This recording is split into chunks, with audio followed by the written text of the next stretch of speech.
Sun is shining. How's your day so far? Well, not too bad. I'm trying to sell some model cars. My husband passed away in September, and he had a very extensive collection of model cars. Oh, really? Which I didn't pay much attention to. Okay. Now I'm sorry I didn't, because some of them are valuable. Oh, really? And I can't make any changes in my living arrangements till I sell these cars. So Yeah. I either have to sell them as a group, or hopefully the more expensive ones sell individually. How are you selling them then? eBay. Oh, really? Mm-hmm. And your kids are helping you to... I have 2 daughters, and they are both selling a little bit. He probably had over 700. Wow. So it's going to take a while. Yeah, it is. And so we will not be able to sell them all individually because it just takes way too much time. Yeah, sure. So anyhow, I've been trying to catch up with them a little bit, and they're selling more than I am. But I did sell a big one today. Oh, okay. $450. Wow. That's just and one how car. big is it? It's a 1/43 scale. It's about this long. And how long has he been into it? For many years? He had been at it for probably 35, 40 years. Wow. Yeah. And you didn't even know how many he had, huh?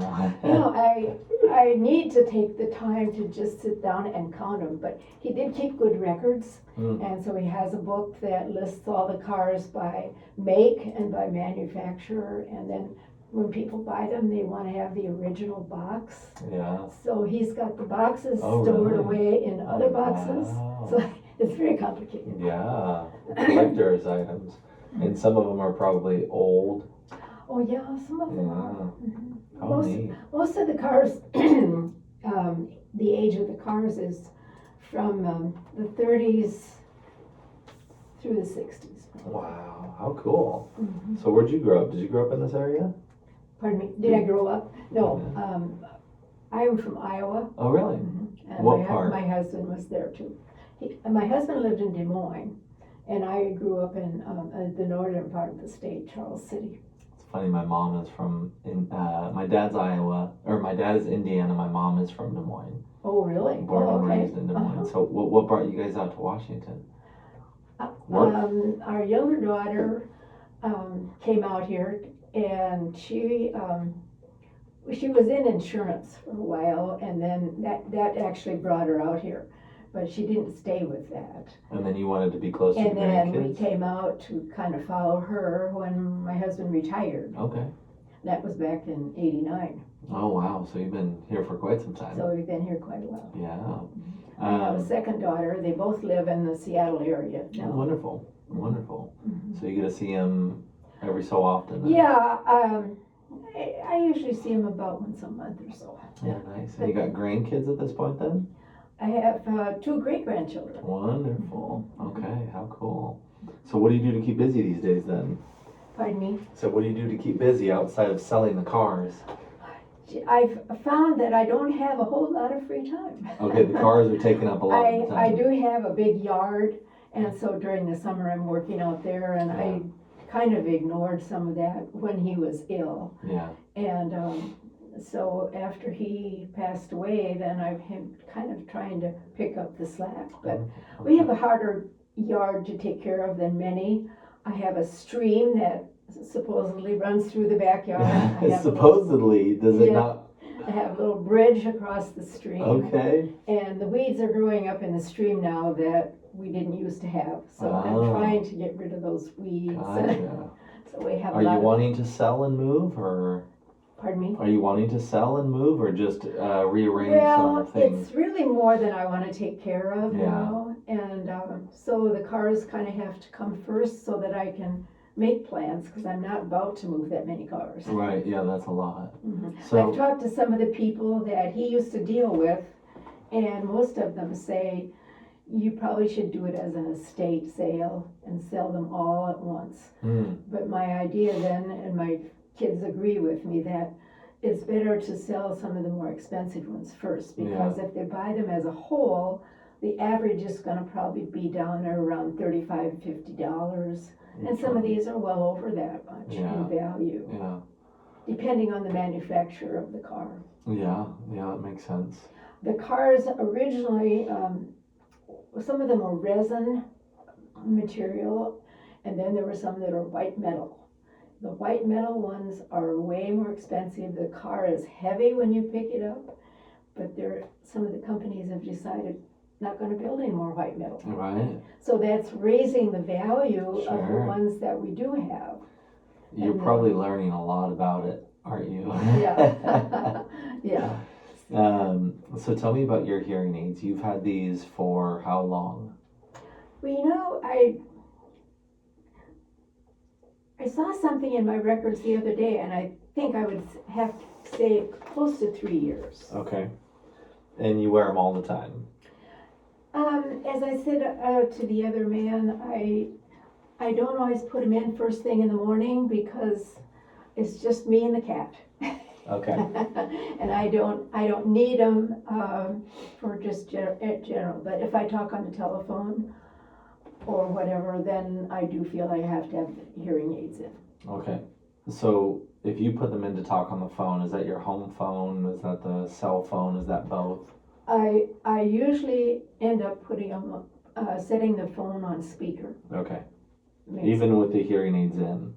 Yeah. Okay. Mm-hmm. And television, when you're watching television? I have closed captioning. Okay. But I can hear some of it, but a lot of times they speak too fast. Okay. So and I miss some of it. And that's again with your hearing aids on. Mm-hmm. Is that right? Mm-hmm. Okay. So you've had these 3+ years. Is this your first pair of hearing aids? Well, as I said, I was thinking that I may have had another pair at one point that I didn't keep for very long. So I think this would be my second pair. Okay. Do you press buttons on the hearing aids often? I feel kind of ignorant because I don't really pay much attention to the buttons on the hearing aids. And I think maybe I guess I'd need somebody almost to tell me which way is louder because I don't. Can you tell the difference if you do press them? I haven't tested that very much. Okay. Are they battery operated or rechargeable? They're battery operated. Okay. And how often do you change the batteries? I would say probably about 8 or 9 days. Okay. Pretty easy for you to do? Oh yeah. Okay. Changing the batteries is not difficult. So what is it that I guess excited you about coming in? Is it? Well, like when I go to church, for example, I miss out on most of the conversations that go on, unless it's like one-to-one right close by. But even with a loudspeaker, I don't hear the conversation or the sermon when I'm there. And that's been going on for how long? Oh, I guess a few years. Oh, really? Okay. I've just been trying my darndest to hear, and I haven't really gone up and said anything, but we've been having some different speakers because our pastor right now is on a sabbatical. Okay. So we're having different people, and so each one's a little different. Sure. But and you have difficulty with most of them? Yes, I do. I do. Okay. Once in a while, they slow their speech down enough that I can hear. Okay. But a lot of the times they speak too fast or they drop their voice. Okay. And that makes it hard for me. And so you're kind of, to a certain degree, just checking the box because you're not getting the sermon. No. All right. And that's kind of the meat and potatoes of why we go. I was brought up in the church. My father was a pastor. Yeah. And so I guess I felt an obligation to go, just to keep going. But at certain times I feel like, hey, why am I bothering? I'm not hearing what's going on. Yeah. I had this 93-year-old patient not too long ago, and she's like, I think I'm just going to stop going because I can't hear. That's the reason why I go. You wonder why, if you can't hear, it's not worth it. Yeah. And do you do Bible studies or get-togethers? It looks like organization. I belong to a women's group called PEO. I don't know if you've heard of it, but it's rather an exclusive group that started in Iowa amongst some college girls back in 1800s. Wow. And anyhow, they sponsor college girls. Okay. And so our money goes into scholarships for college for girls. And we meet once a month, and I have a group of about 15. In just the Seattle area, or? They're nationwide. Wow. Yeah, nationwide. So there's 15 in this area that you get together with? There's way more than 15. I'm just saying that's 15 in attendance. Wow. Our group probably has around 25 to 30 members, but there's a lot of them that are getting older and don't come. Wow. And then we have a chapter. Our chapter letters are A, B, but there's at least 4 other chapters in the area. Like there's at least 1 or 2 in Linden, and there's maybe 3 or 4 in the Bellingham area. Oh, wow. Yeah, it's a pretty big organization. Mm-hmm. And do you guys go out to eat, or do you guys have it in a we meeting used place? to meet in homes of members, and I like that better. Yeah. But people kind of got tired of getting their houses ready for a meeting, and we always had food and everything, so it meant a lot of work. But anyhow, now we're meeting in a church. Okay. And how do you do in that kind of setting? Understanding the other ladies. I miss some of that too. I don't feel like I hear everything that goes on, because with the 15 or so girls, when they're having the business meeting and just the president is speaking, there's still somebody talking to their neighbor and that kind of thing. And I do miss some of that conversation. Okay. How about your 2 daughters and the grandkids and the great-grandkids? How do you do with them? They are pretty much understanding of my situation, and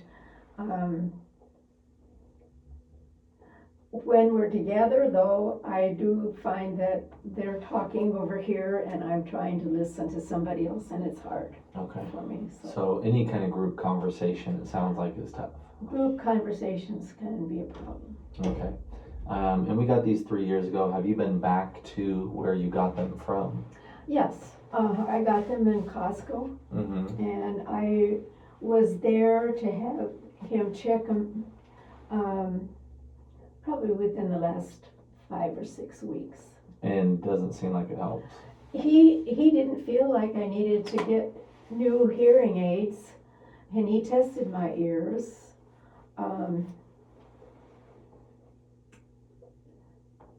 So I just told him that I had a little problem, and I guess something was going wrong with one of my hearing aids had a little piece of a plastic thing that was interfering with my putting the battery in. So somebody looked at that and fixed it for me. So you went back and explained it and said, hey, I'm still struggling, and just... Yeah, and I guess I didn't make my point strongly enough. I maybe should have, but I did say to him at one point, well, do you think I need to get new hearing aids? Oh no, he says, I think your hearing aids are fine. He said, usually they last 4 or 5 years, and I haven't had mine that long. Yeah. So my specialty, I'm not always here. I sit on the product board of Miracle Ear. My specialty is technology. I'll explain kind of what's been going on. Before I do that, I want to do a little bit of a word test, and I want to see how your brain is processing sound. So I'm going to give you 10 words. Okay. Just repeat after me what you hear, okay? Close your eyes for me. Chew. Shoe. Twins. Twin. Deaf. Death. Ache. 8. Bathe. Bays. Carve. Car. Thin. Since. Cap. Cat. Else. Elf. Then. I wasn't sure. Then. Then. Okay, open your eyes. How do you think you did? I probably missed at least 2 words or 3. Okay, out of 10 words, the first time you didn't get any of them right.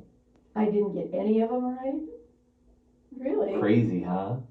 You were close on a lot of them, but not the same word. A lot of times in the English language, there's so many words that sound similar, Yes. right? The difference between chair, share, pair, hair, one letter, right? And so that's a lot of times when you don't hear certain sounds, you don't hear certain letters, right? I'm going to have you do it with your eyes open this time, okay? Okay. Chew. Shoe. Like chew your food. Pardon me?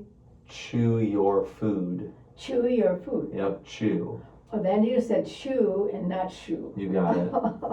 Okay. Twins. Twins. Yep. Deaf. Deaf. Mm-hmm. And I said deaf before. Death. Right?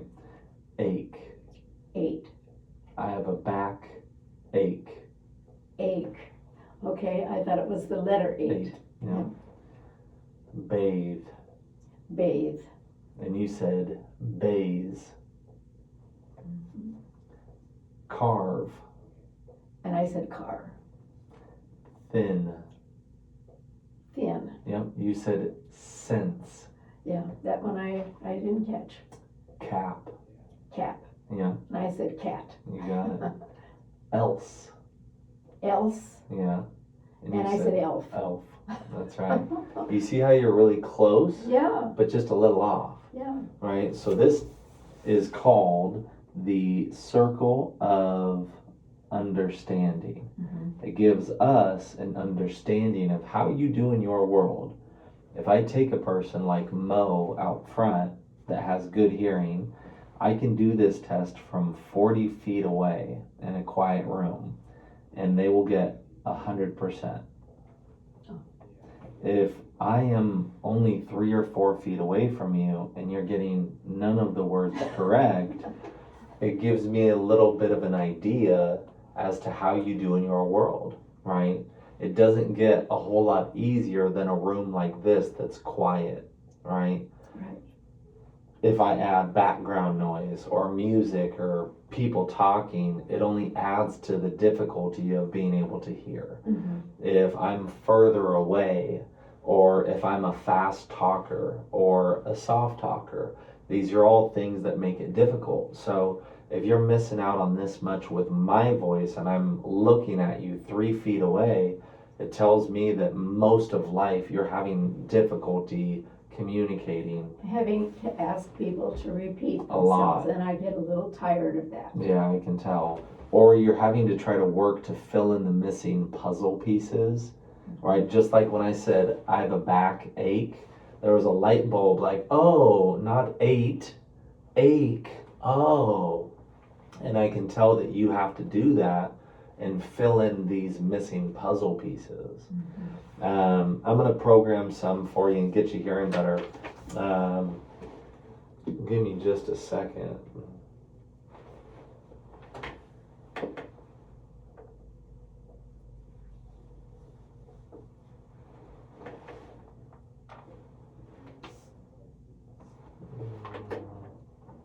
Will you take out your hearing aids for me? Both of them. Yes, please.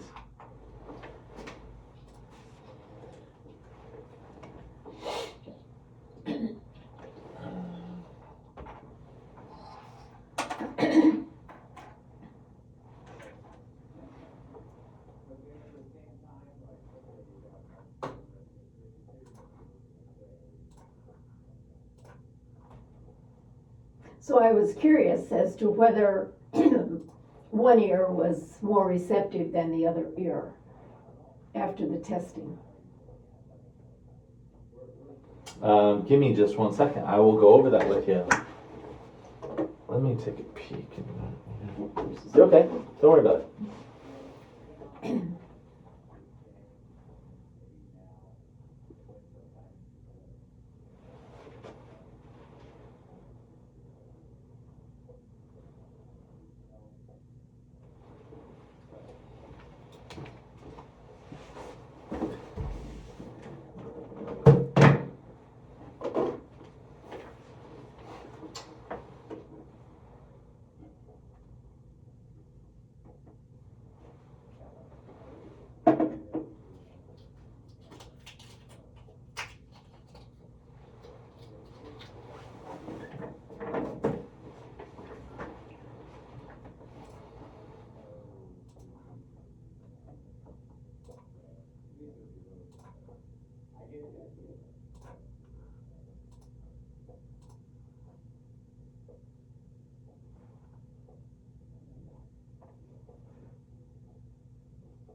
Did you ask me to repeat 10 words? Is that how many? Yeah. I was raised by an educator, so I take a educational approach to things. I'm going to explain kind of what's going on, and if at any point you have questions, just ask me, okay? My voice right now, would you say that my voice is too loud, too soft, or is it comfortable? It's comfortable. It could be a little bit louder. Okay.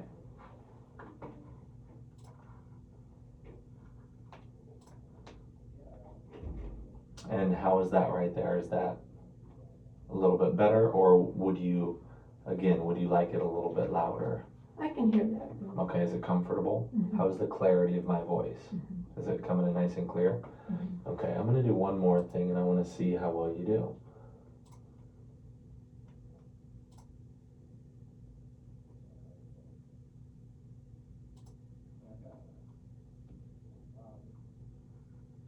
We're starting to get just a little bit of feedback. Go ahead and repeat after me now, okay? Close your eyes. Say the word cars. I'm not sure if it's cars or carve. You just give me your best guess, okay? Okay. Cars. Cars. Tree. Tree. Yard. Yard. Yard. Now. Now. Jaw. Jaw. One. One. Jam. Jail. No. True. Trailer. Give. Give. Toe. Towel. Not. Nut. Ace. Base. Owl. Towel. East. Yeast.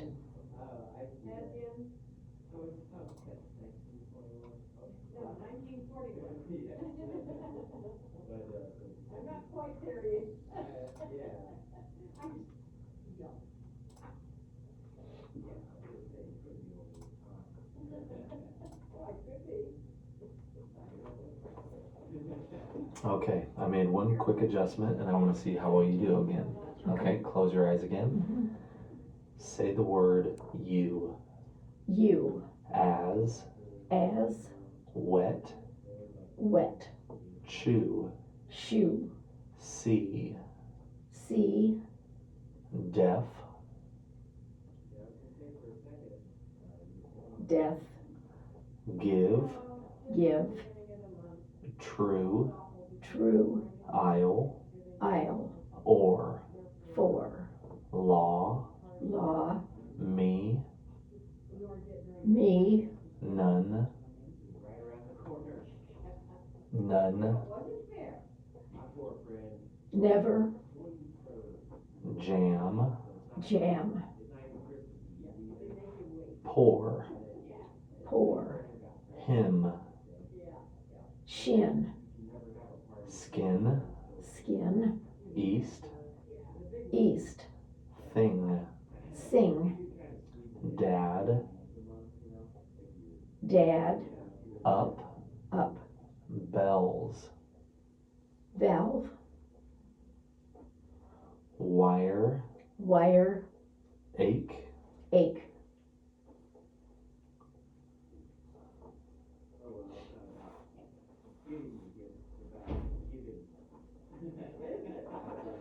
Okay, so right now I did that in 2 minutes, but I gave you 25 words okay, and you got an 80%. Not perfect. Now, here's why. We test your hearing on this thing called an audiogram. I'm going to show you these two different versions because I think that this one has a little bit more information. The low tones are where we get vowels. The low tones are where we get the bass and the volume. The low tones are where we hear the conversation. Okay? So you hear a lot better in the low tones than you do in the high tones.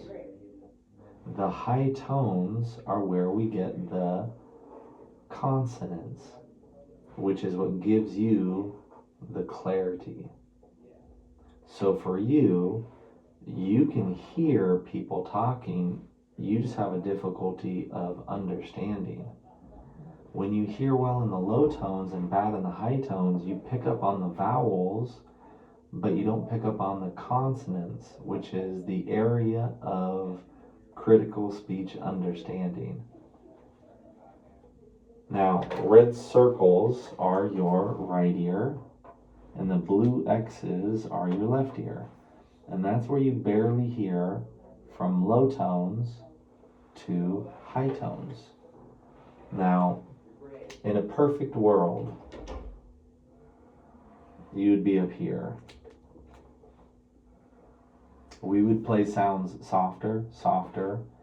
0 is kind of like 20/20 hearing, okay? Now from here to here is where they consider that's slight hearing loss, but that's okay. When we get below this point, that's where it is now recommended, and that's why it falls into that yellow category, okay? We need to get some help, and the reason why we need to get some help is twofold. One, we start missing certain speech sounds. So now it gets harder to understand conversation. The way I would explain it is it slowly starts to sound a little bit more muffled, right? Mm-hmm. Now, medically, the reason why they recommend getting help is your damage takes place in this snail-like structure. It's called the cochlea. Inside the cochlea, you have these nerves. It's called cilia. When they're healthy, they look like this. As we get older, as we've been around loud sounds, they start looking like this. And what happens is I can hear some sounds and some letters, but there are other sounds and other letters you don't hear. And so then you, in your mind, say, I heard you, but what was that? I knew you said something. It wasn't clear though. Exactly. Mm-hmm.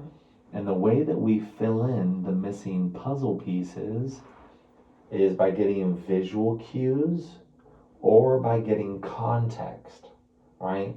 You went from 0 out of 10 words. With your eyes open, you got 8 out of 10 words. But then when I put it into a sentence, chew your food, oh, it's chew, not shoe. I have a backache. Oh, it's not ate. Mm-hmm. Right? So if I can get the visual cues and if I can get the sentence and the context, then your brain is having an easier time putting those puzzle pieces together. Mm-hmm. The difficult part is I'm going to make a cake and I'm going to take a break and I'm going to make a steak. there are so many words that you can interchange and that sound similar. And so then our brain just fills it in, and that's why a lot of times people are like, where did that come from? And why a lot of times you see people, their confidence is affected. Their personality, they don't jump in and they don't participate as much because they can't. And they've had one too many interactions where they do, and they're met with a, where did that come from look? Yeah. Right? And this is where my grandpa and my uncle, as it got worse, they started checking out. They stopped going to church. They stopped going to Texas Roadhouse. They stopped participating in the family functions because it's just not as fun. This 93-year-old lady, I love this story because she stopped going to Bible studies. She stopped going to church. She was a part of the Red Hat Club, and she stopped going to that. And she's like, I just don't know, why I go to these things. She was just giving up. Exactly. And I put in hearing aids, and 3 days later she comes back and she's like, these aren't hearing aids.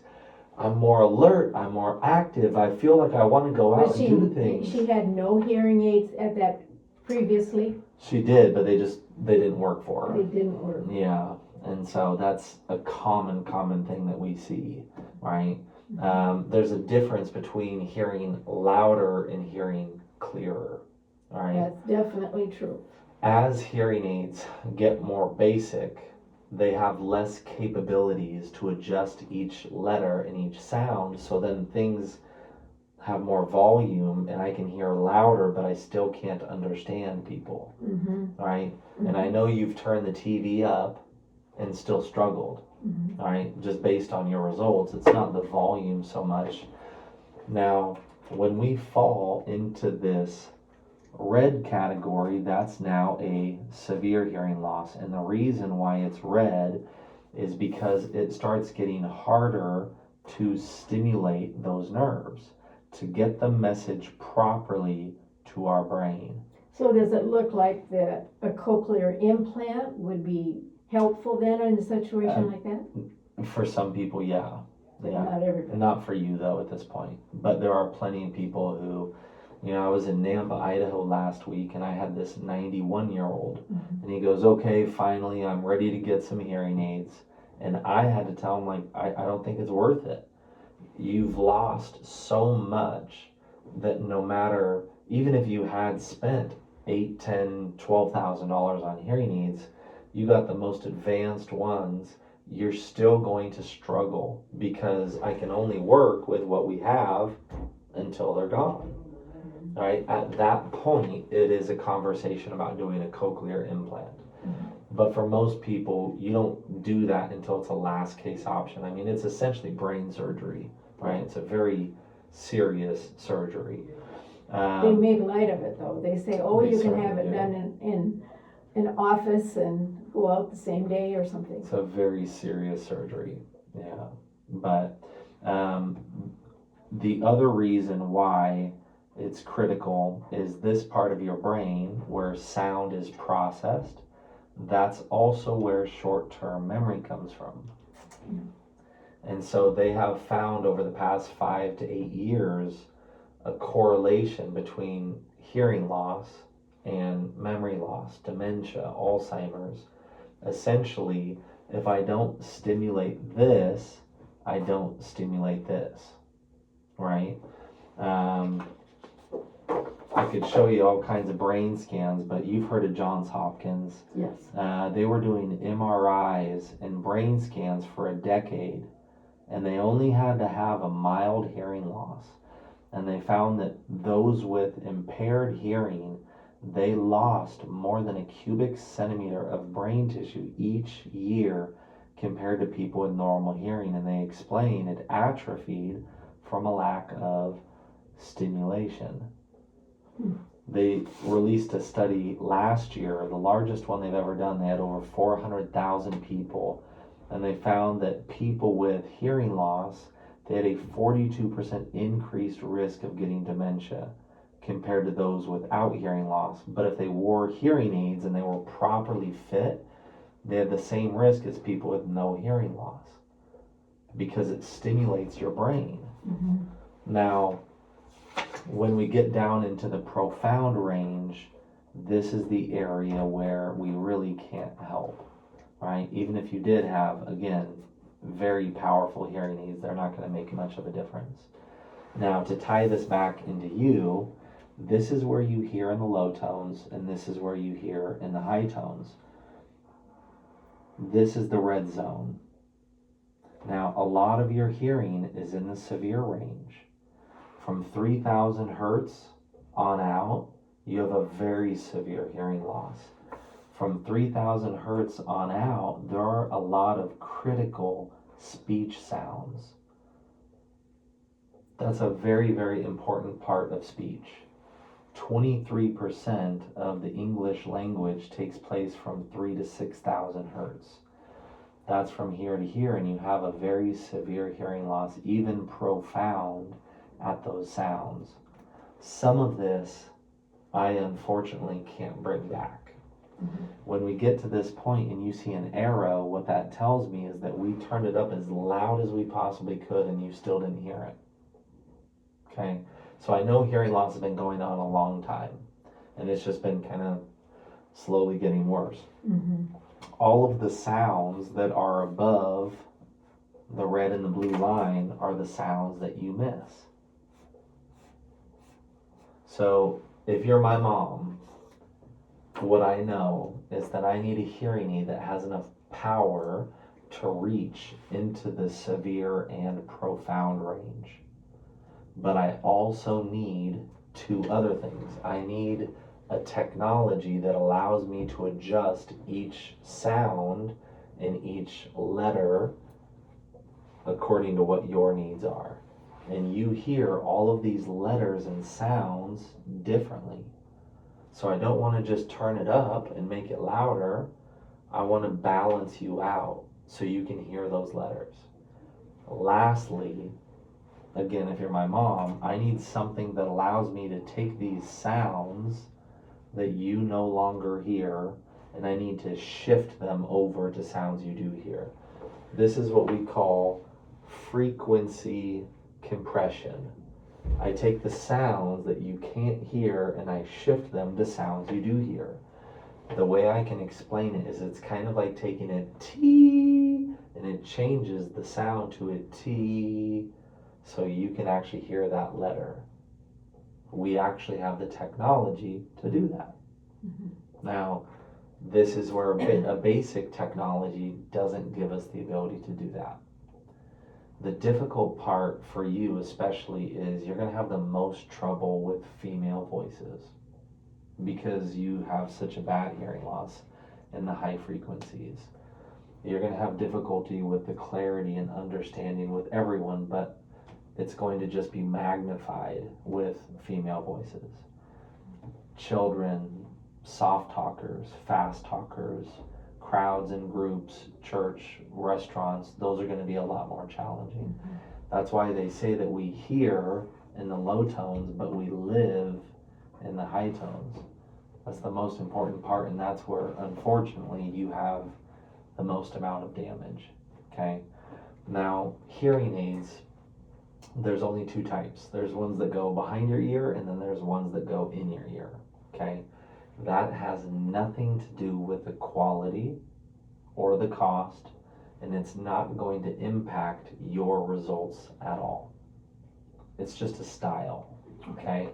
More importantly is the technology on the inside, the engine, the circuitry, the microphones, the speakers, the processors. That's where the cost and quality come from, okay? I can put a hearing aid ordered off of Amazon and I can put it on a table and it looks very similar to every other hearing aid out there. So this is why it's kind of tough from a consumer standpoint, like how do I know what to do? So this is one of the reasons why I try to take time to educate people about how some are different than others. Mm-hmm. The most important thing is we have to have a powerful enough to reach into the severe and profound range, but being able to adjust each sound according to what your needs are. Okay, as hearing aids get more basic, instead of turning up each letter specifically, I'm turning up all of these letters the same amount. So it's louder, but I can't tell the difference between chair, share, pair, hair, fair. Does that kind of make sense? Mm-hmm. Now, I unfortunately am not going to be able to get you to hear 100%. Okay? Just due to how bad your hearing loss is. I want to set you up for success, and I'd be lying to you if I told you I can get you to hear 100% like you were 10 years old again. All right, so now my next goal is to get you as close to normal as possible, and helping you hear in the places that you go. So this is why I often tell people I need to find something that fits your hearing loss, your lifestyle, and the budget too, right? We got to find something that fits all of that, right? Mm-hmm. Now, the hearing aids that you're wearing are ones that go behind the ear, okay? That is the most popular kind, but it doesn't matter. If you wanted something to go in your ear, we can do that too. More importantly is having the ability to adjust these different sounds and letters. That's what's going to give you the clarity that you need. Now, the other part of it is when you get into crowds and groups. One of the really cool things about the technology that we have is they have automatic sensors, motion sensors and acoustic sensors, and they will hear the road noise, the wind noise, the background noise, and it will automatically adjust for you. So you aren't like, well, do I press a button? Did it do anything? All you have to do is just put them in the morning and go live your life. And then at the end of the day, take them out and you put them in the charger. You don't have to fiddle with batteries. You don't have to fiddle with buttons. Now, it has like a rechargeable battery. You got it. Yep. Now, if you're my mom, I want you to have something that you wear every day. I know that you're not talking to people, but there are still sounds happening. Okay? And if you are not wearing them, then those nerves, they don't get stimulated. So they atrophy and you lose your hearing quicker because they're not getting used. Does that kind of make sense? I guess I would say, in general, I put them in the morning, but I guess maybe I'd have to say within the last couple of months I've gotten to the point where, well, I guess I don't need to put them in. Right, I'm at home alone, yeah. And I want to tell you that just because, again, I want you to keep what you have, right? Unfortunately, we are on a path of struggling a lot, right? Because if we lose these two frequencies, then those are some very, very critical speech sounds. And I don't want us to lose those because that's where a lot of conversation takes place. And we can still help with what's available with the technology, but it just gets that much harder, right? And so I want to keep what you have while we have it, right? So what kind of questions do you have so far?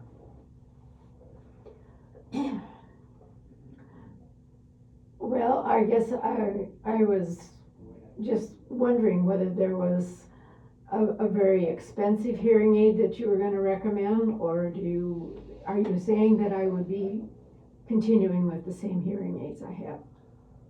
If you want to continue getting the same results, then continue on with what you have, right? Now, if you're my mom, I'm very biased because I've done this for 15 years and I am a mama's boy. So I love my mom to death. If my mom is sitting 3 feet from me and I give her 10 words and she gets every one of them wrong, there's no way I would be happy with that. That means that she is struggling everywhere with every conversation that she has. And so that means that your brain is having to work a lot harder to keep up with just simple tasks, simple conversations. And it takes away your ability to hear the nuances of conversation. I had a husband and wife here, and he's like, we argue because I have to say something 3 times, and by the time I say it 3 times, it now comes across as I'm frustrated, even if I'm not. And we're miscommunicating on so many different things just because of a volume issue or a tone of voice, so I can help her hear. And I know that same thing is happening with you. right? So then it affects how you communicate with people, not just the words they say, but how you interpret what they say, right? And so if it's me and you're my mom, I would be looking at how can I keep what we have and how can I make the rest of your life more enjoyable, right? How do I improve your quality of life and communication? And, you're talking about not going to church, because you can't understand conversation. In 2 minutes, we went from a 0% to an 80%. That's a big difference, right? Now, you said that I'm hearing at an 80% level. I gave you 25 words in the same room, the same person, and you went from 0 words correct to an 80%. So what it tells me is a couple things. Because they're completely gone at a couple different frequencies, I can't get you to 100%. Right? So again, my goal is to get you as close to that as possible. I want to make it so when you go to church, you can still hear the pastor. I want to make it so when you go to those the women's organization meetings that you can understand what they're talking about. Because if you don't, it's not too much longer that you decide to stop Then going. I decide to stay home. And then what happens is your whole physical and mental spiral down really quick because you stop using it. And if you stop using it, you lose it.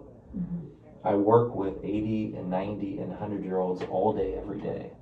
And when people stop and they withdraw, people go downhill pretty quick. I read that. And that's what I don't want. And so if I can keep you hearing better, then it keeps your brain active and it allows you to participate, right? If you can hear like you are now, you would keep going to church for many years, right? And that keeps your brain active. So you're testing me with these. I programmed a pair of hearing aids. As opposed to specifically for you. Exactly. I'll show you this magazine. I think it's really helpful. This takes me out of it. It's called The Consumer's Guide to Hearing Aids. Okay. One of the things that they tell you, the extent to how much we can restore your hearing through amplification is based on the severity and the duration of your hearing loss. The worse it is, the longer it's been going on, the harder it is to help you, right?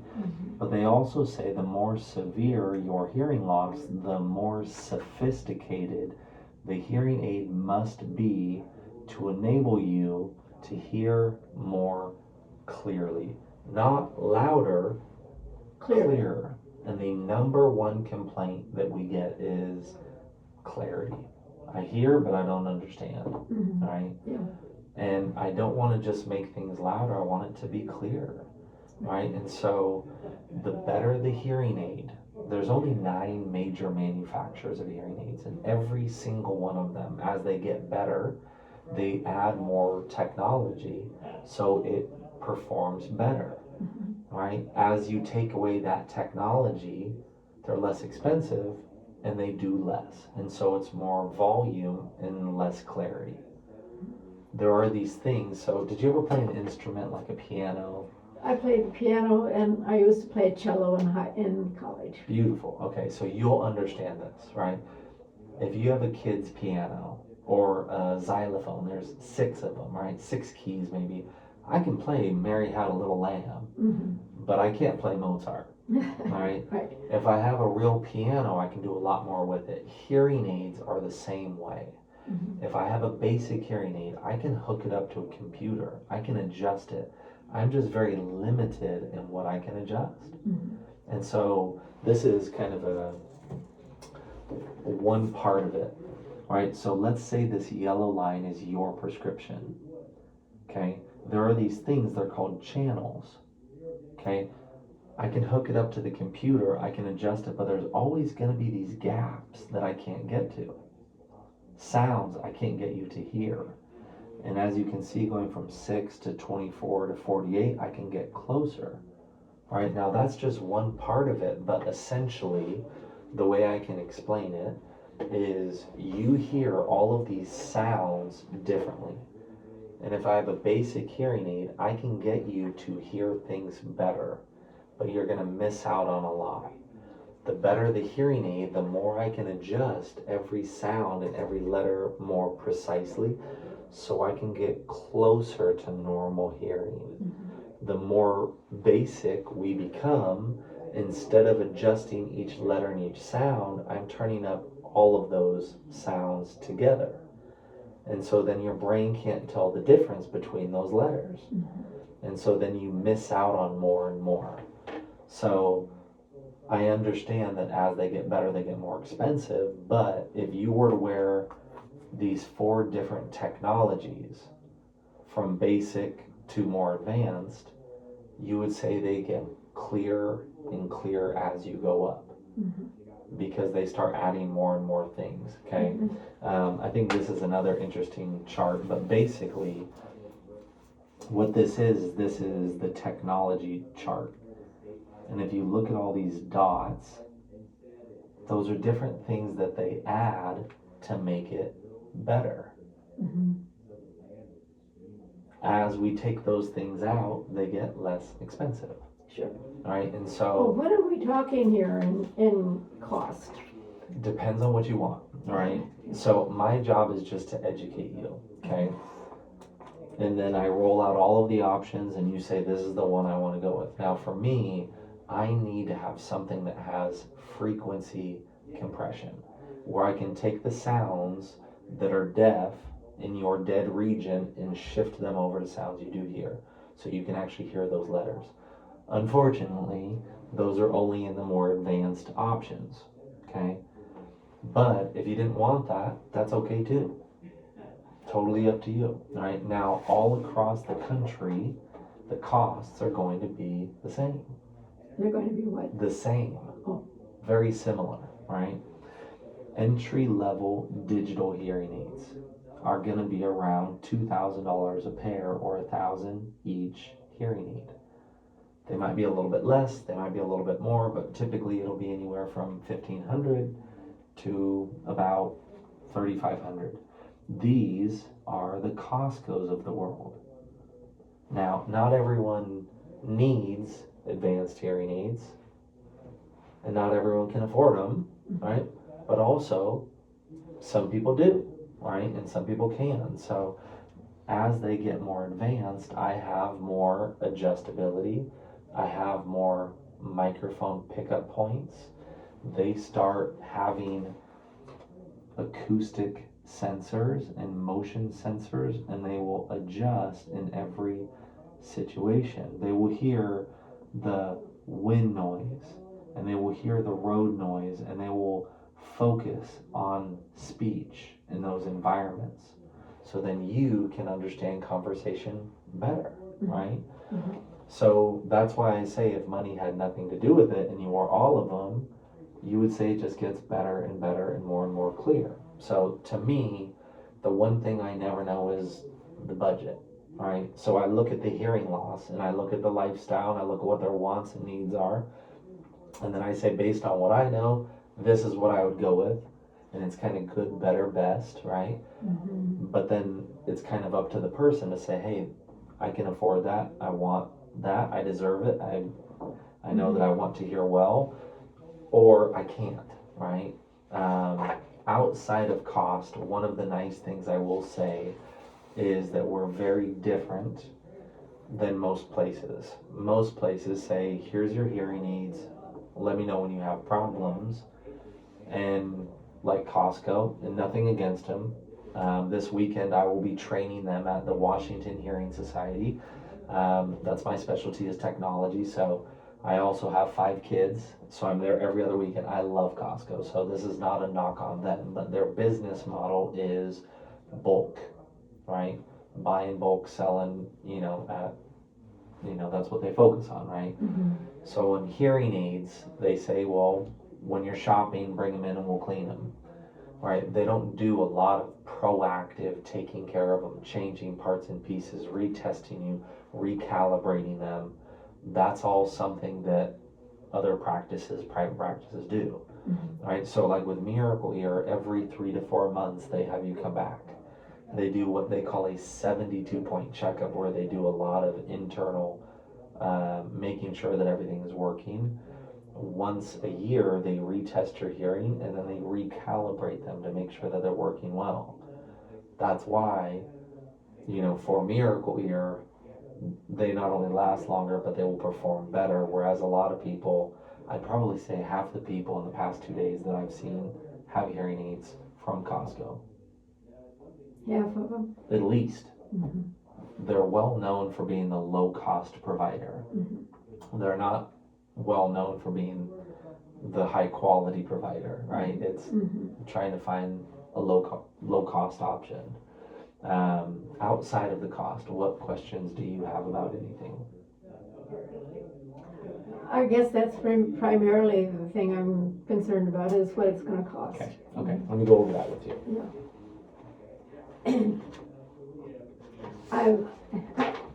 As I just said, we've been in this house since '89.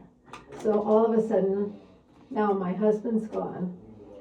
I'm faced with all these different things that I didn't used to have to worry about. And I've got a tree that's coming down tomorrow, and that's going to be expensive. I'm also having some problems with my eyes, and I have a cataract that has to be removed. So I'm trying to keep things in balance. Of course. And I've got other expenses. Yeah.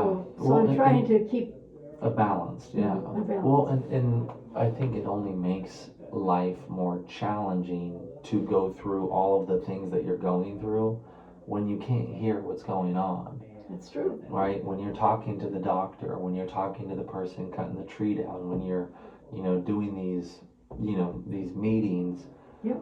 These all make it, add another layer of difficulty if you don't understand what they're saying.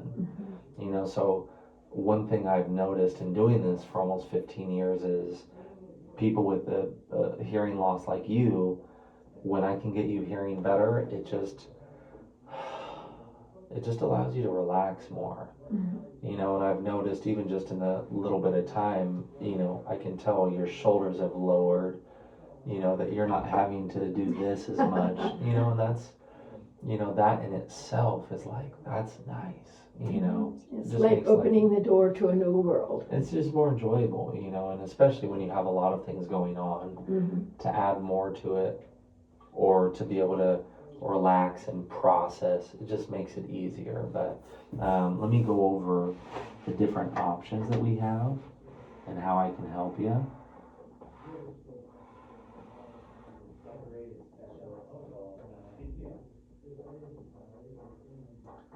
We go. I get impressed with how you're writing upside down so that I can read it. And not too bad, huh? After 15 You've been practicing years. that just a little while. Long time. So as we go up this chart, this is what I would say is kind of like a clarity rating, okay? As they go up, we have more adjustability. I can adjust each letter and each sound more precisely. These are my piano keys, right? As we go up, we have more power. We have more filtration of extraneous noises. Now, once we get to this one, they have this Genius X technology. Okay, now the reason why that's important is 1, it's rechargeable. 2, I can reach not only into the severe range, but I can reach into the profound range now. 3, I have frequency compression. So the sounds that you don't hear, I can now get you to hear those sounds again. Okay, that's really, really important for you. Now these two, how they're a little bit different, these two have 4 pickup points on each hearing aid, and they automatically adjust with the road noise. So if you're in the car with your daughter or your granddaughter, right, it'll hear the road noise and turn it down so I can hear conversation better. Yeah, that's one of the things I guess that the kids have noticed, that if I'm sitting in the back seat, I don't hear what's going on in the front seat. Exactly. If you're in a restaurant, it'll hear the background noise and turn that down so I can hear conversation better. Mhm. So now you're at church or you're at a meeting and there's people talking, you'll be able to pick up on conversation a lot clearer. Mhm. This one, how it's a little bit different is they have a 360-degree autofocus. So now if your daughter is walking around you, it will follow her voice. Okay? Not only do we have more adjustability and more filters, but it will follow the speech. So if, again, money had nothing to do with it, I have everything cost-wise under the sun, but you would say it just gets better and better and more clear. Okay? Now this is what they cost for a pair of them, and these are the monthly payment options. Now one nice thing about my job,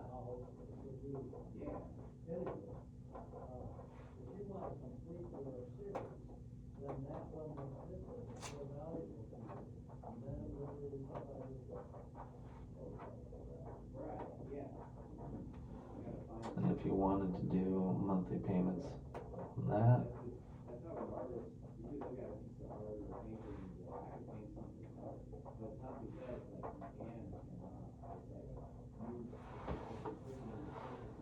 now if you asked me, I would say any one of these three, get one of these three, because they have that Genius X technology. It's rechargeable. That will make life a little easier, not to have to These change. down here are not rechargeable. I can get rechargeable in this one too. It's not as good of a rechargeable system, so we'll have to deal with that later.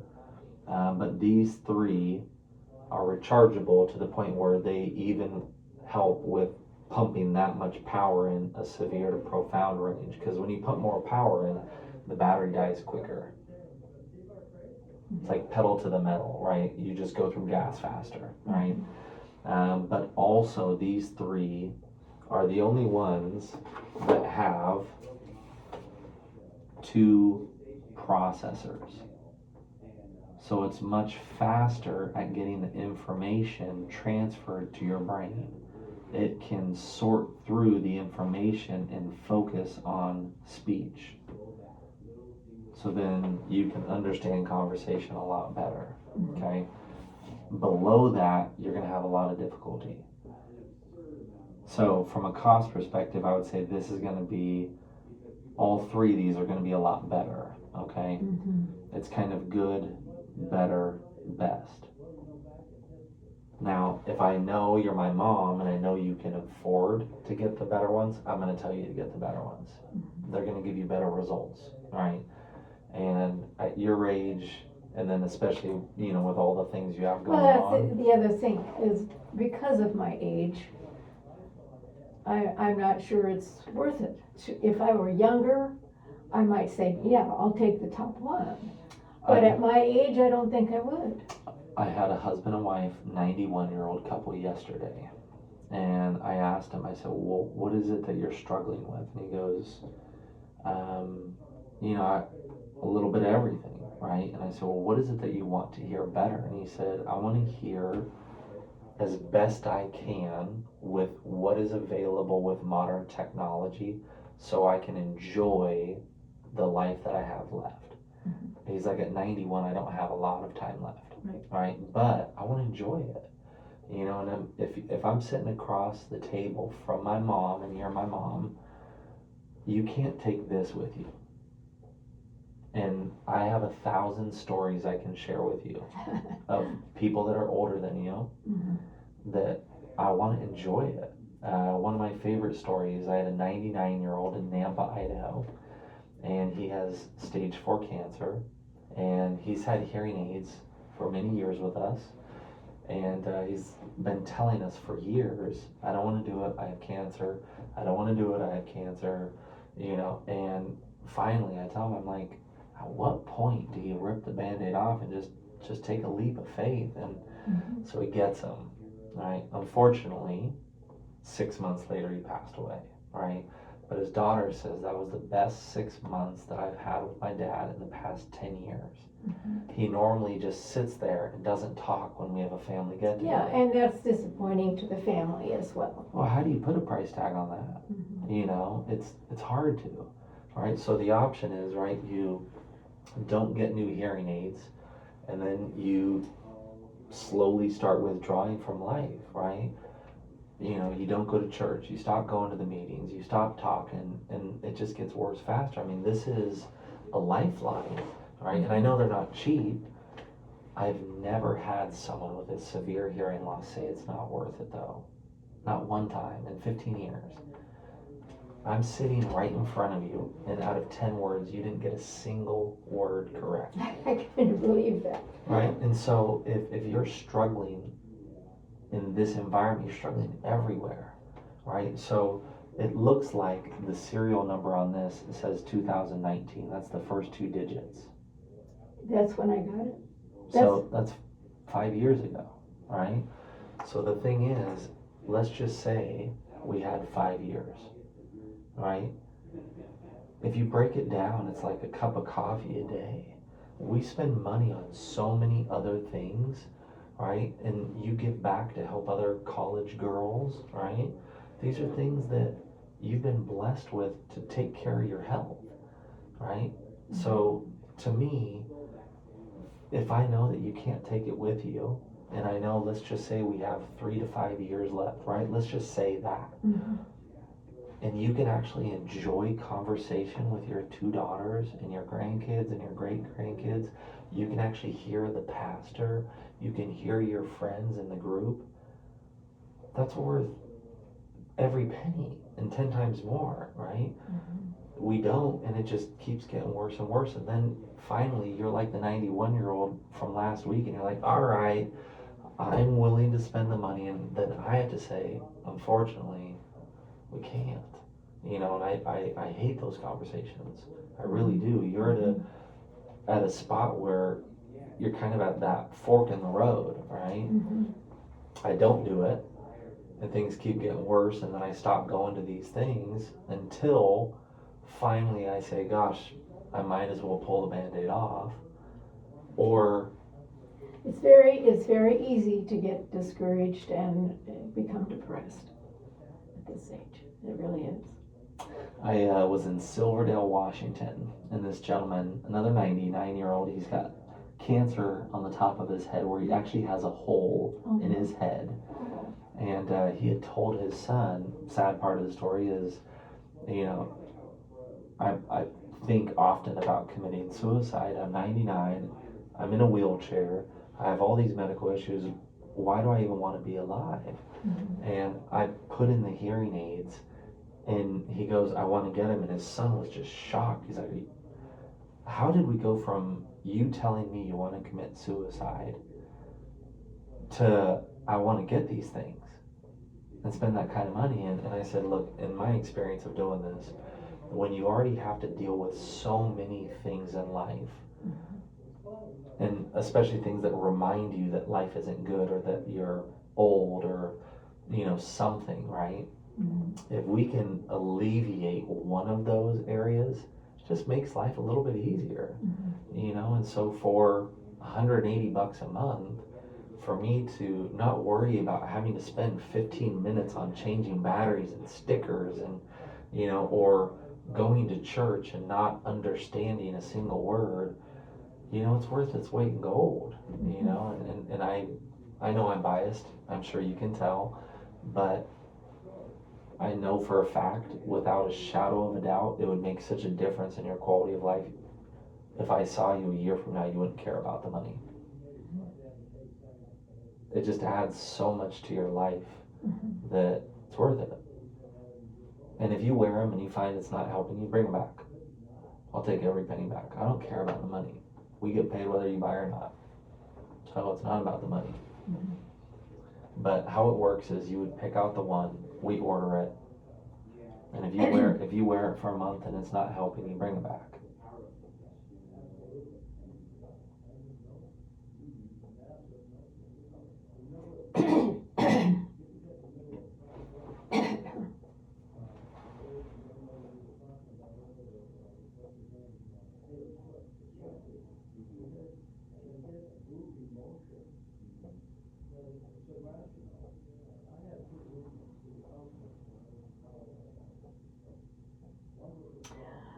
Well, it's kind of a big decision here. What are you leaning towards? Well, as I say, I've got some large expenses coming up, and so I'm kind of at the place where I'm not sure how much monthly income I have, and I'm paying off some house repairs. We did the whole siding of one of our house, the whole wall of one side of the house. And I have that to pay off, and I still have a mortgage to pay because my husband was kind of a spendthrift. As I mentioned, he bought so many model cars that he built up a large deficit from credit cards. So I'm paying off some of that.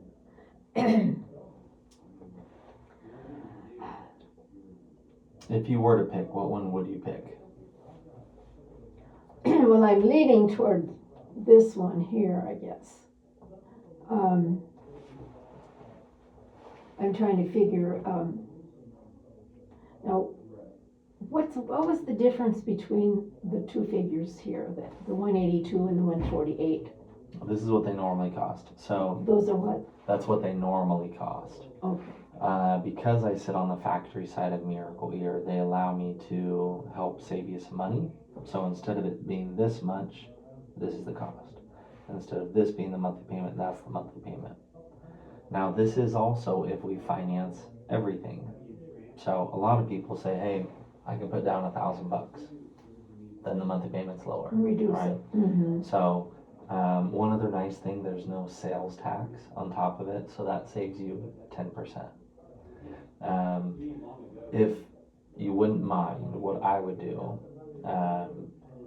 I will call and get this approved, but you have a very severe hearing loss. We've already talked about that. These two both provide assistance for people with a more severe hearing loss. Mm-hmm. What I will do is I will call my boss and get you this one, and I will get it to that for you. So then you can have an even better hearing aid and it fit your budget a little bit better. But you need one of these two. But because of the financial situation, I will go to bat for you and help you out. But then you have a really, really good quality set that will last you very well, would be the last pair of hearing aids you need. Mm-hmm.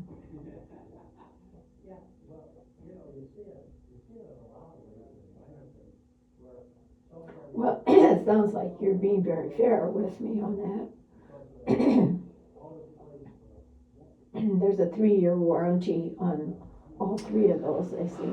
Yeah, it's a loss and damage coverage and an all-inclusive bumper-to-bumper warranty, but more important is the lifetime of aftercare, right? So that's the part I was telling you, that we have you come in every 3 to 4 months. We remove the moisture and the dust and the sweat. We change the filters. We change parts and pieces. Doesn't cost you a penny. Once a year, we retest you and we recalibrate them so you can hear well for years to come. Mm-hmm.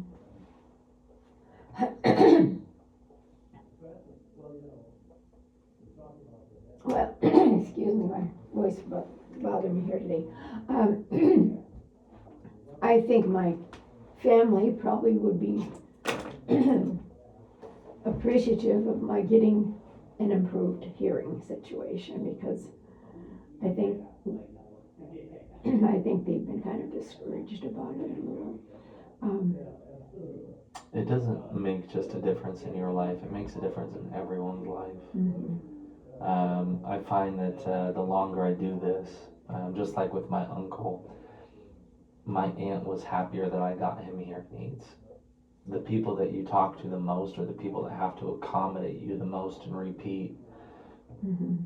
You will be able to hear phone calls, television, you will be able to hear church and the meetings. Well, I can hear my daughter very clearly when I put it on speakerphone. You won't need to do that anymore. Mhm. It'll be so much better.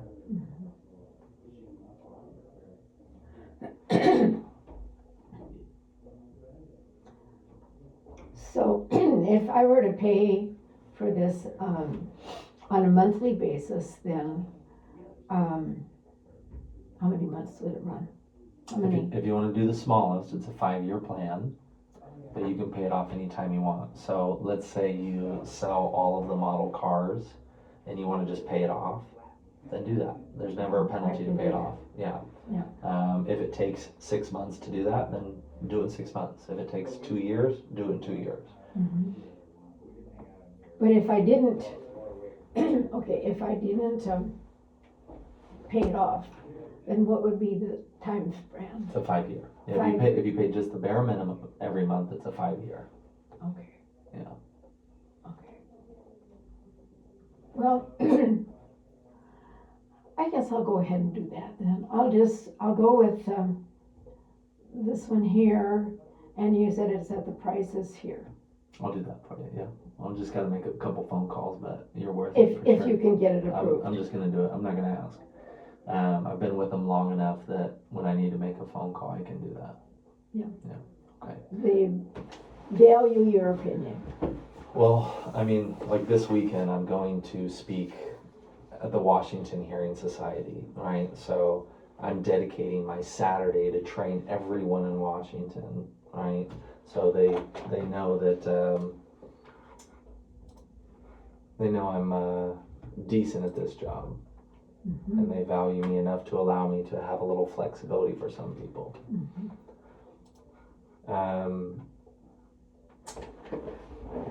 The minimum deposit, it's a $500 deposit. Is that okay to do? Yeah, I can do that. Okay. Do you want to do that on a Visa or a MasterCard, or how would you want to do it?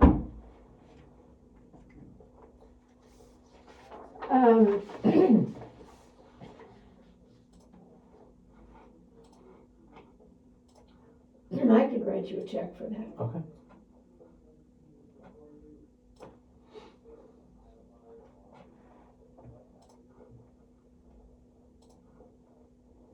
And then you live on Gala Loop, is that right? Yeah.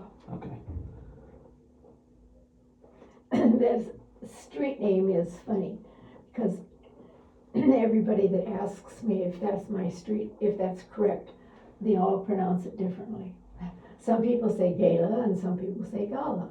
How do you say it? And I prefer to say Gala, but a lot of people do say Gala.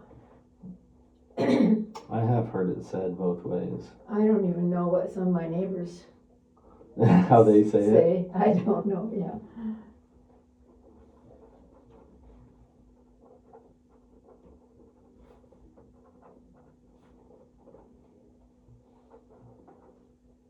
What kind of cell phone do you have? What kind do I have? Mm-hmm. It's a, Is it an iPhone? yeah, it's an iPhone. Okay.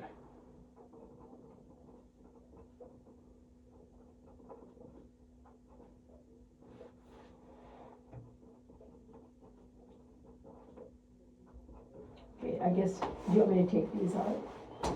Yes, please. And then when you get a minute, I will grab that check from you and I'll give it to Mo out front. And what is your social security number? 485-42-0991. There's the Iowa. That's what that means, is Iowa? Mhm. I wouldn't know that. Yeah, the first 3 digits are location based. Oh. Well, that's where I got it.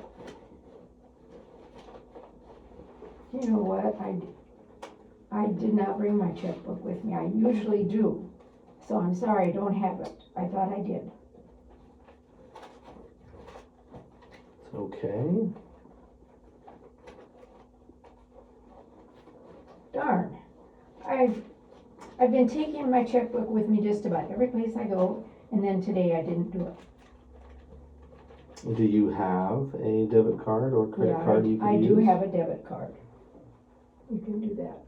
Okay.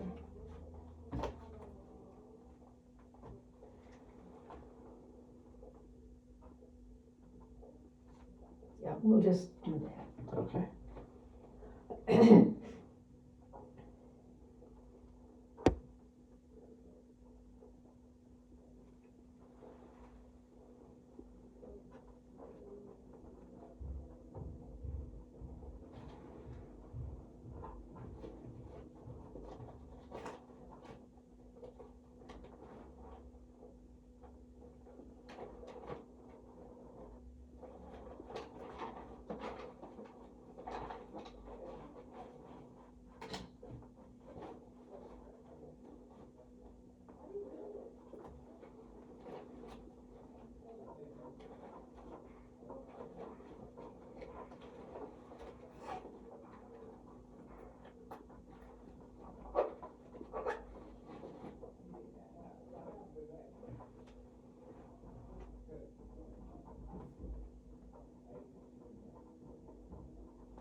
I'll be right back. These are different sizes. Mm-hmm.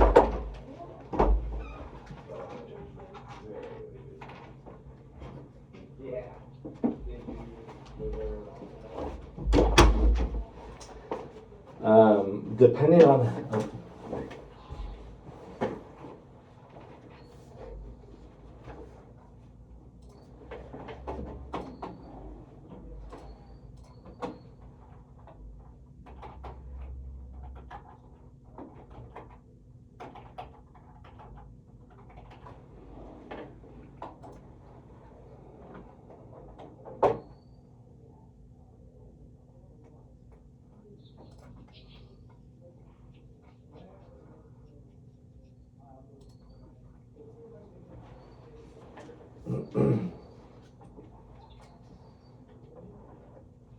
Might help if I take my glasses off.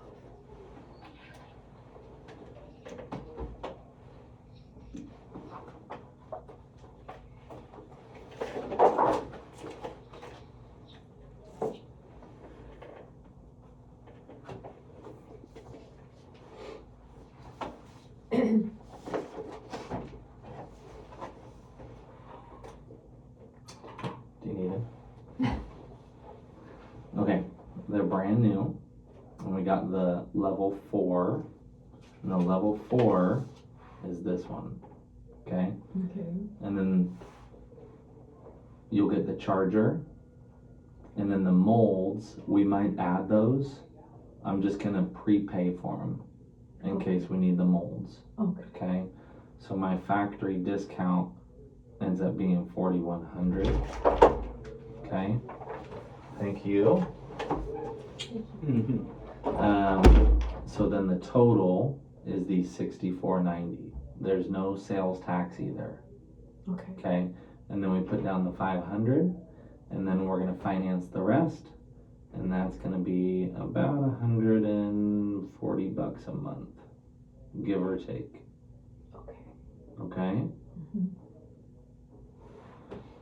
But you'll get a 3-year loss and damage coverage, a 3-year unlimited bumper to bumper warranty, but for the rest of your life, all of the services are free. Okay? Okay. If we can't get you to hear better, bring them back. All right. But I know we'll be able to. Mhm. So I need your initial here and then your signature here.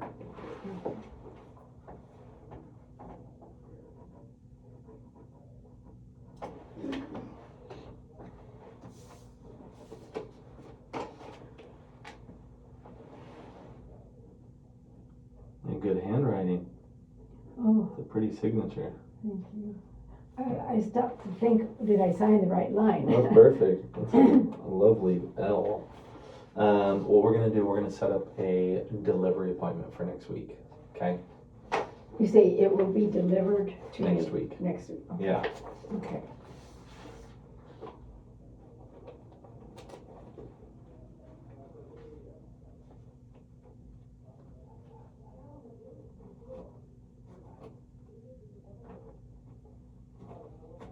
So then they were able to take the $500. You got it, yep, and that's your receipt right there. That's my receipt, Yep. okay, very good, And we will have everything ready to go next week for you.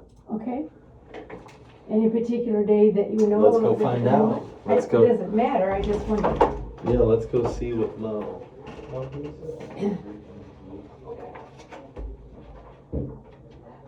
Been sitting a long time. Yes, it was wonderful meeting you. Welcome to the family. Well, thank you very much, and I'm sorry I did not catch your name. Jared. Jared, Yeah. okay, thank you. Oh, my. You didn't have name tag, but. Let's get my backpack. Jared. Yeah. It was great meeting you. Okay. Thank you very much. All right, You've thanks, been very, very kind. I appreciate that. What do you need from me? Well, we'll pre-book our delivery. I'm looking at Wednesday. Every single room in this 3 stories. Yeah, we're gonna put the order out. We'll get them all set up for you. And she had beds. And then, we'll deliver everything, show you, we'll run over some of the basic functions of the hearing aid. Make sure you have everything that you need. For like $100 a month or something. We'll pre-book that. So my soonest is gonna be the 14th. That's Wednesday, 10 a.m. I can put you down. 14, okay. I've got it. What day of the week is that? That's a Wednesday. Wednesday? Okay. I love this old house. Oh, this was cool. Yeah, that should be okay. I have something going on on the 13th. And then, if anything comes out. Sometimes the schedule changes, you know, as the week comes up. I'll give you a call the day before to confirm that everything arrived and we're good to go on the delivery. Okay. So that's August 14th at 10 o'clock in the morning. On here is our direct number if you need to reach us as well. I think it's the same number as on the mailing. Okay.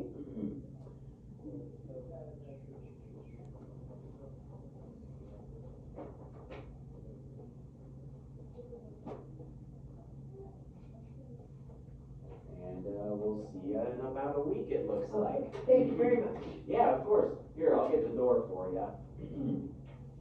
I need to stretch my You haven't been legs. in this office that long, have you? I've been working here for 5 years. But this actual office looks like the carpet's brand new. Oh, thank you. We actually just had it cleaned not too long ago. So we've been here since about, it was built in about 2012. Oh, And we wow. finally moved in about 2013. Well, my husband used to shop over here at that little hobby shop. Yeah, Hobby Lobby. Yeah. Or not Hobby, it's Hobby Town USA, I think. Yeah, Mm-hmm. and so when I found out it was here, I knew right where it was, but I didn't realize it was. We were, yeah, the hobby place, and our office, and then a couple others. They're like one of the first businesses in this. Is that right? Yeah. So it took until about 5 years ago, they built out an apartment complex with all things. So everything's kind of growing and everybody's filling in the spaces Yeah. as time has gone on. Well, you have a good spot here. I like it. We get the front row parking. Yeah. We were able to do a couple of custom things. Oh, did we drop something? So we have. Right side up. South facing windows that when Want me to sit back in the corner and you want to start with doesn't him? matter. Go ahead, Doesn't matter. sit there. Wherever you Okay. want. Turn it around a bit. Good. Are you from this area as well? From this area for the last 40 years. 50 years altogether. Okay. I mean, California girl. What part? Born in Southern, raised in the Bay Area. My wife is from Daly City. I was in Castro Valley, Okay. and Daly City was not yet. It wasn't it was, in there? It was becoming. Oh, it was, really? but it wasn't. Yeah. Daily States, right to the south. Yeah, south of San Uh-huh. Francisco, actually. Yeah. Yeah, my dad's from Claremont, which Yeah. is more Yeah. south. And Yeah. I never actually lived there, but it's weird how Oh. like all of my family are from there. All you get is the That happens. stories. Yeah, I get the stories. Okay, so just to kind of catch up, so he was filling me in, Tom, on trying hearing aids a couple different times. Didn't like them, didn't seem to make much of a difference, got a lot of ambient noise amplified, but speech didn't seem to make much of a difference. And he said that he has a lot of difficulty with your voice, especially distances. He can hear things, just not very clear. All sounds somewhat accurate. Yes. So I gave him a word test. It's what we call the circle of understanding. It gives us an understanding of how people do in their world. People with normal hearing, I can do this from 40 feet away from them in a quiet room, and they'll get 100%. I was just sitting across the desk, about 5 feet away, and he got 2 out of 10 words correct. Some of those were close, but some of them were more off. Like when I said twins, he said 12. When I said deaf, he said you bet. When I said ache, he said 8. When I said carve, he said car. Thin, he said thing. Cap, he also said 12 there. Else, he said help, and then he said bend. Right? Close on a lot of them, but just a little off. And that's one of the things that we often see if you were to look at how sound and speech transpires. What happens, the low tones are where we get the volume and the bass. That's actually where the vowels come in. That's where we hear majority of conversation. But the high tones, that's where we get the understanding of speech. The difference between chair, share, hair, pair, tear, fair. If we don't get those, then you might say, I'm going to make a steak. And in his mind, he fills in the missing puzzle pieces. And he hears, I'm going to take a break. And he says, yeah, honey, relax. And you're like, what are you talking about? Right? He's very creative. Oh, yeah. Well, I can tell. Well, and it cued me in because with his eyes open, he went from a 2 out of 10 to a 7 out of 10. Oh. Right? So he got a 50% improvement just by looking at me. Right. Right? And then a few of them, I had to put it into a sentence. Like when I said ache with his eyes open, he heard hate. Still very close. But then I said, I have a back ache. And he was like, light bulb, ache. Oh. Right? A lot of times, if I can get the context and I can see you, then I do a lot better. Absolutely. And that's kind of where I'm sure at this point you've noticed if I'm walking away from Tom, then he's not getting it. Right. Right? Or I just have to say it loud enough where now he feels I'm yelling at him. True. Well, one of the tough parts, when you hear better, both of you are in this boat, but him a lot more so, when you hear better in the low tones, in our mind, we don't really have a problem, right? If I can hear the bass booming on the teenager's car at the end of the block, it's not me. You aren't speaking very clearly. Quit mumbling, honey. Quit walking away from me. Because in my mind, if I can hear this, I can hear everything, right? But just because I can hear this doesn't mean I can hear all that. But it just plays these tricks on us. And so the better that people hear in the low tones, the longer they wait to finally come in here, because either A, someone's now forcing them, or B, it's gotten bad enough where now they're starting to notice it. And it's usually, I hear well here and really bad here in the high tones. I see. Does that all kind of make sense? Oh, yeah. Yeah. So for him, because he does poorly in the high tones, right? Now 0 in our world is kind of like 20/20 hearing. Okay. So what we do is we play sounds softer, and we mark where we barely hear it, right? And there's 2 parts of it, right? There's how you hear the beeps, right? And then how I hear the speech, and then where the hearing loss takes place, right? And so that's one thing that I can tell for both of you is your damage takes place in the inner part of your ear. The inner part of your ear, there's this structure, it's called the cochlea. Inside the cochlea, you have these nerves. It's called cilia. This is what they look like when they're healthy. And then when they're damaged, as we get older, as we've been around loud sounds, hereditary reasons, they essentially, they get shorter and shorter to the point where then they're gone, right? I can only work with what we have until they're gone, right? That's where most people's hearing loss takes place. And so for him, he's hearing the vowels, but he's not hearing the consonants. And so he's got to fill in the missing puzzle pieces. And we do that by looking or by focusing on the whole sentence and whatnot. Now, part of the reason why they recommend getting help sooner than later is you can't regrow those. But over the past recent years of all the medical studies they're doing, is this what you're talking about? You wanted copies of the medical studies? No, not particularly. I Which is wanted this copies test? and Okay, stuff. gotcha, yeah. I think this is fascinating. You don't have to, but the hearing portion of the brain is called the auditory cortex. Okay, that's where sound and speech is processed. And what they have found is that if we don't stimulate these nerves, then we don't stimulate that part of the brain. And that's not just where sound and speech is processed, that's where short-term memory comes from. And so they found if we don't stimulate the nerves, then that part of the brain atrophies because it doesn't get stimulated.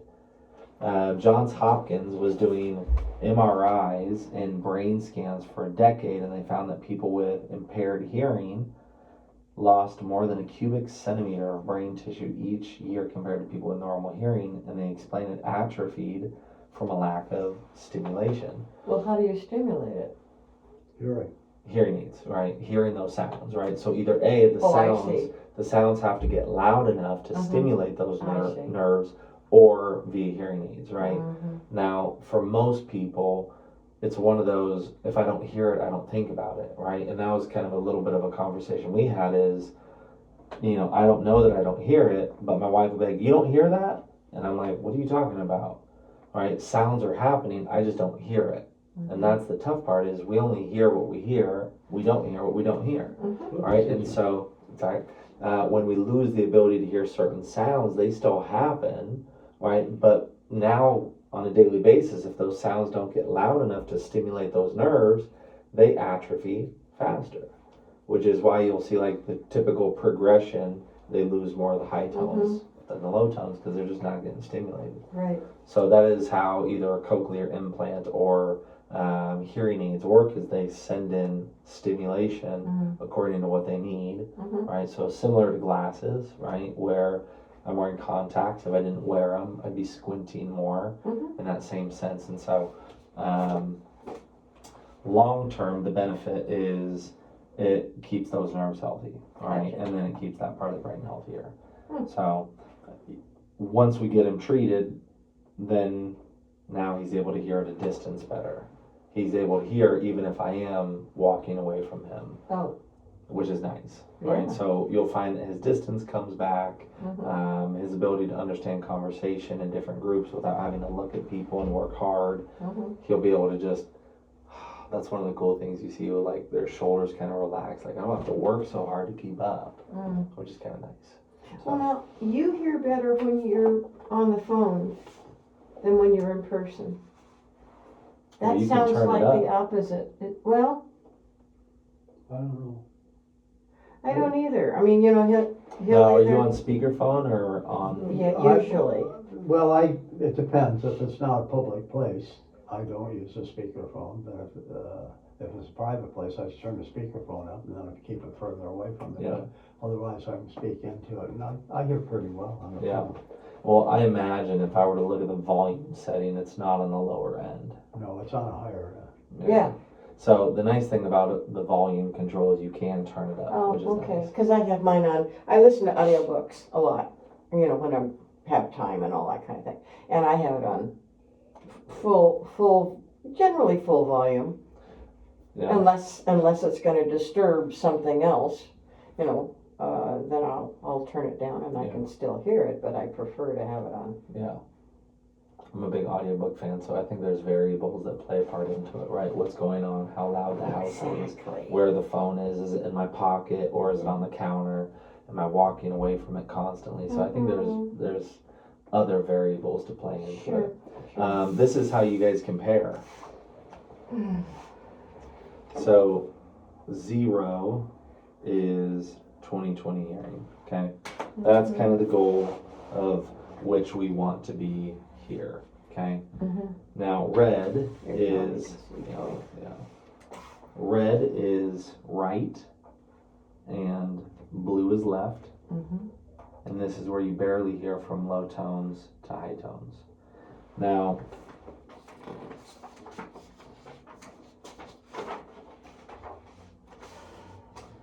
once you get below 25 decibels, the reason why that is in the yellow is they say, okay, now it's necessary to do something about it. We start missing certain speech sounds. It starts getting harder to understand conversation. Mhm. And that's also where they find it starts affecting us cognitively. Okay? As it gets worse, then it starts affecting us more. Now, the reason why it gets into the red zone is it really starts when we fall down into that severe range. It really starts taking a toll on our brain. Okay?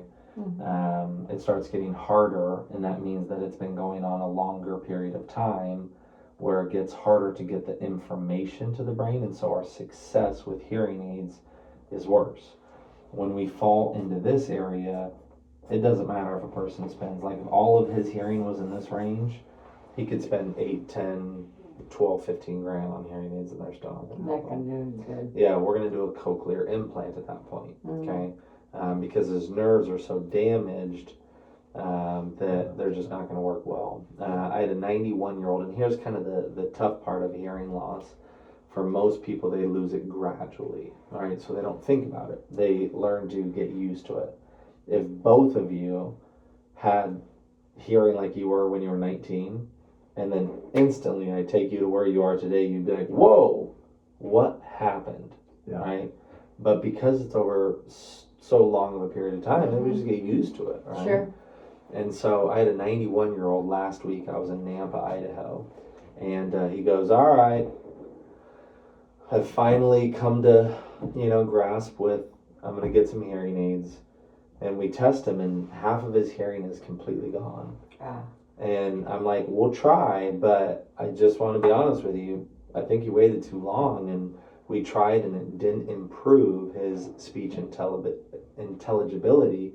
And so then we have to refer him to get a cochlear implant. And he's like, well, I don't really want to do that at 91. And I'm like, well, we're kind of in a rock and a hard spot. I got nothing to work with. And so this is the tough part of what we do. And if you were to look at Tom's hearing, when you see an X and it has an arrow, that means that we turned it up as loud as we possibly could, and he didn't hear it. So we've already lost one frequency that we can't get back. And he's got another one that's right on the edge of us losing. So to me, right, when we start getting 4,000 hertz and 3,000 hertz, those are extremely critical speech sounds. From 3 to 6,000 hertz, that's 23% of the English language. So if you took out 23% of the English sounds, it starts getting to sound a lot more like this, right? And the problem is, even if I turn up the volume, it still is going to sound like this, and it's still not going to be very clear. Muffled. It still sounds muffled, right? Yeah. So for him, the two things that I really need, I need something that allows me to adjust the different sounds and different letters, right? Because he hears the sounds different. I also need the ability to reach into that severe range. And there's a technology now that we have, it's called frequency compression. I can take the sounds that can't be heard and shift them over. So the easiest way to explain it, at least in my mind, is it essentially takes a T and it changes that sound to a T. So now I can actually hear that letter. Yeah. Oh, The that's technology is interesting. now there where we can do that, which is I can awesome. understand that. Now, By the way, I'm going to jump in. reframe some. Yes, I would like copies of Okay. this. I'm thinking of two things in relationship to that. One is that we have a son and a daughter who are, my son's 58, my daughter is 61. And I think this is something that should be aware of. Whoop, I'm sorry. That's my fault. Kicking in the foot. Should be aware of. And perhaps if they get it done earlier, they can avoid some of the later stuff. Yeah, I So agree. I would share that with them Yeah, and say, hey, get in touch and get it on their hand now. yeah, they're now recommending to at least have it checked done every 5 years, Yeah. right? Just stay on top of it.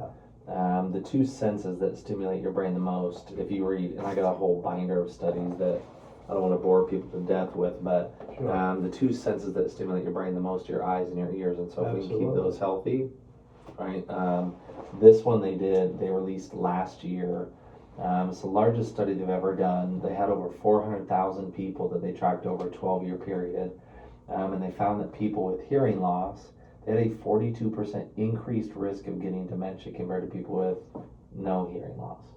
But if they got hearing aids, they had the same risk as people with no hearing loss. Yeah. Because I can stimulate that part of the brain. Uh, Yeah. Well, That makes sense. Brother, I don't know that they need hearing aids or not. No, yeah. But the point is, if they get Track it it. tested, they can keep track of You got it. where they are Yeah. and hopefully catch it early rather than late. Yep. Yep. So anyway. Now, if I'm picking one person, I'm certainly going to pick him to get help. Now, that being said, you do have some hearing loss too. Oh, yeah. Yeah. So this is all of the sounds that are above the red and the blue lines are the ones that you are missing. Oh, above the lines. Mhm. Okay. Oh, that makes sense, of Yep. course. Yeah, so this is where you barely hear, right? Now, when we get down below 70, that's where we start dipping into that severe range, Mm-hmm. right? And so your left ear, can you tell your left is worse than your right? Or does it seem like your right is worse than your left? Mm-mm. Can't tell. Yeah, they're close enough where it'd be tough to tell. But yeah, Yeah, I think I was telling Monty or was I telling you that I usually, no, I was telling him, I have, as long as I can remember, back to early times, I have tilted my head and listened. When I really want to hear something, I put my left ear out, and that's my worst ear. Which I thought was kind of strange. there's a couple sounds that you hear a little bit better in your left ear, but majority of the speech clarity side of things Comes over here. yeah, Huh. kind of interesting. Huh? Yeah, it is. Yeah. Questions on the results or anything that? Now, have you tried hearing aids before? Mm-mm. Okay. And have they ever? You got a test just I recently. just recently went But to had you ever had a test before that? Oh, I've had tests, yeah. Okay. Oh, yeah. Every, I don't know, couple, 3-4 years, something like that. More frequently than Tom. And it is shown that, my hearing has gone down, but it wasn't anything that anybody called for aids. Can you tell that it's gotten worse over the past 5-10 years? Probably. Okay. What is worse is the muffled sounds from TV when there are certain voice levels. No, not levels.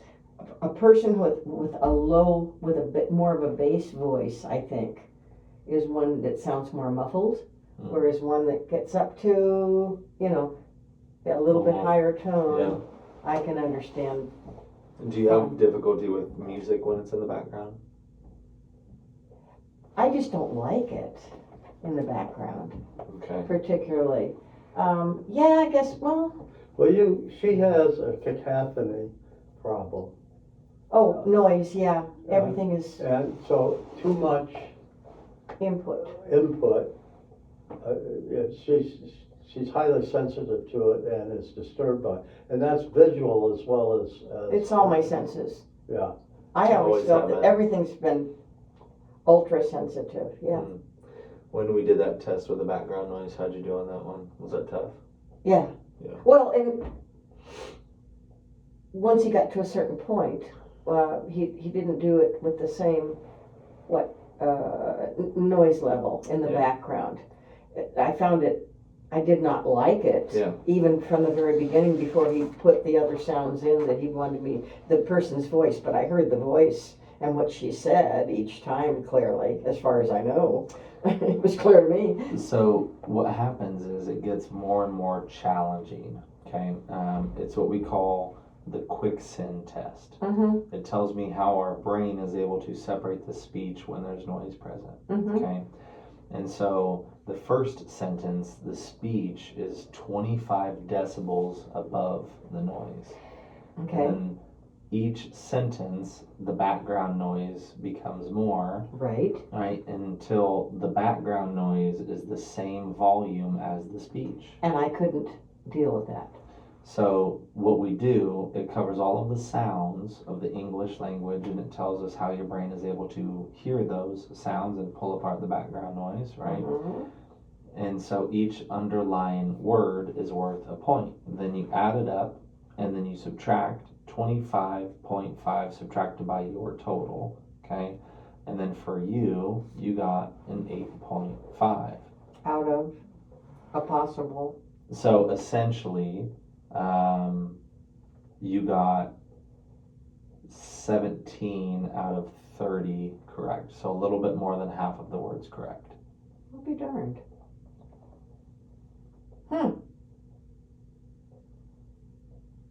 When we get to 8.5, so if I turn it up, because what this says is that we had it turned up 75 decibels of amplification. Right.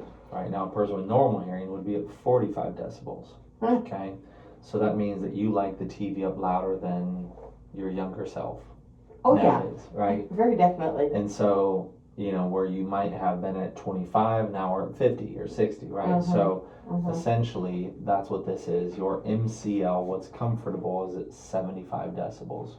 Now, normally, when we turn it up to 75 decibels, or we find what's comfortable for them, Mm-hmm. right, then we should be getting a 0 to 2. So that means that I can hear near normal